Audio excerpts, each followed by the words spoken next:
Ever smash your head against the keyboard after hitting a JavaScript error out of nowhere? Oh, tell me about it. Yeah, happens to the best of us.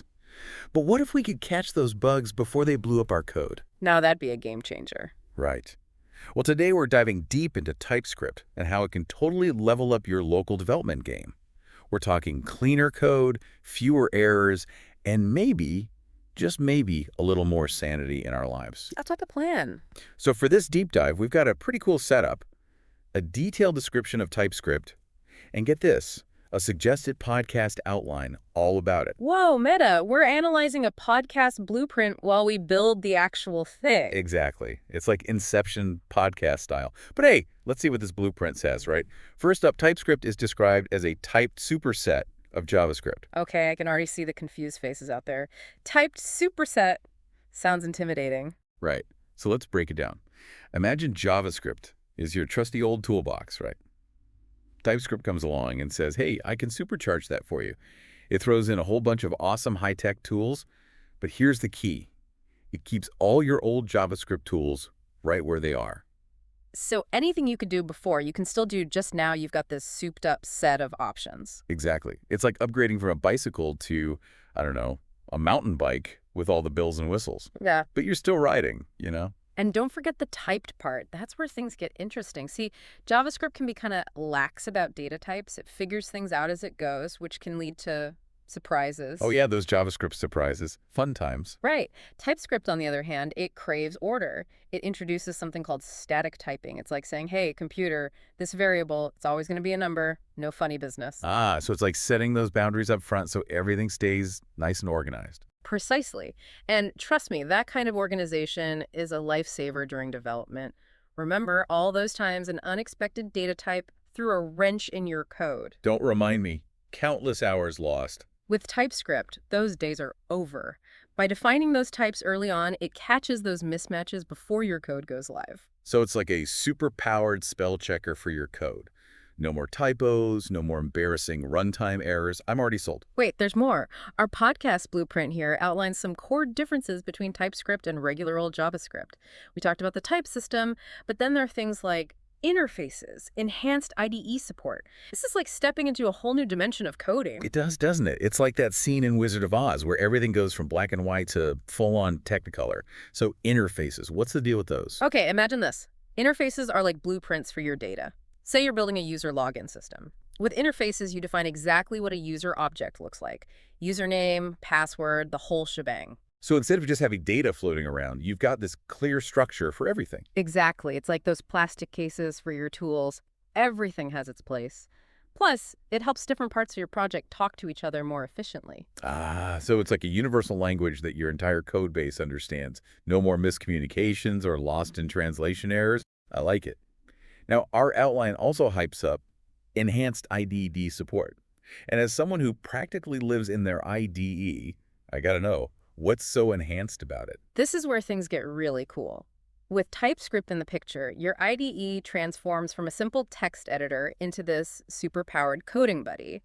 Since TypeScript enforces those types, your IDE suddenly gets your code on a whole new level. Oh, so we're talking smarter than your average autocomplete then. Way smarter. We're talking autocompletion that actually understands the context of your code, catching potential errors as you type, and even helping you refactor your code flawlessly. Okay, that's huge. Instead of just blindly suggesting things, your IDE's like, I got you, fam. Let's make this code shine. Right. It's like having a coding assistant looking over your shoulder, giving you a nudge in the right direction. And speaking of making your code shine, our source dives into the tangible benefits of all this TypeScript goodness. Yeah, it's not just about fancy features, right? It's got to deliver the goods. Absolutely. And it does not disappoint. We're talking fewer errors, of course, but also improved readability, easier refactoring. Don't forget, better documentation. Mm. Because who loves writing documentation? That- But seriously, that's a big one. You said it. TypeScript actually encourages better documentation just by its nature.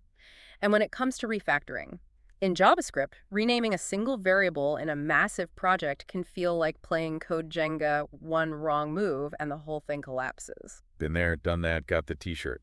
And the stress wrinkles. But with TypeScript, you can refactor with confidence. It understands the connections in your code, so it automatically updates all the references. Say goodbye to those sneaky bugs hiding in the shadows.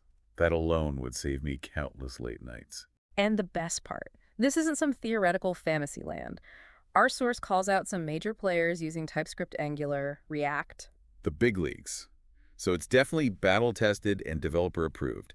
Now, for those listening who might be thinking, this sounds awesome, but I'm knee-deep in a JavaScript project. Am I doomed to rewrite everything? Not at all. That's the beauty of TypeScript. It's all about gradual adoption. You can sprinkle a little TypeScript magic on specific parts of your project, or just start with new files. So no need for a full-on coding exorcism. Phew. Okay, last but not least, for our listeners who are ready to take the plunge, how do they get started? It's surprisingly painless. You install TypeScript globally using your package manager of choice, then create a tsconfig.json file in your project. Think of it like the settings menu for TypeScript tells the compiler how to handle your code. Easy peasy. And any advice for those of us who might be, shall we say, intimidated by the learning curve? Start small. Pick one JavaScript file, maybe one that's been giving you grief, and try converting it to TypeScript. You'll see the benefits immediately. Love that. No need to go all in on day one. You can dip your toes in, get comfortable, and let the TypeScript magic work its wonders. Exactly. And as you're exploring, think about this. What's one recent JavaScript error that had you pulling your hair out? How might TypeScript have helped you avoid that whole mess in the first place? Ooh, good question. It's so easy to get caught up in the daily grind of coding and forget to look for ways to make our lives easier. Well, there you have it, folks. A deep dive into the wonderful world of TypeScript. We've covered a lot of ground, from catching those pesky errors early on to writing cleaner, more maintainable code. And don't forget those super-powered IDEs. They really do change the game. Absolutely. So if you're ready to ditch those JavaScript headaches and experience coding joy, give TypeScript a shot.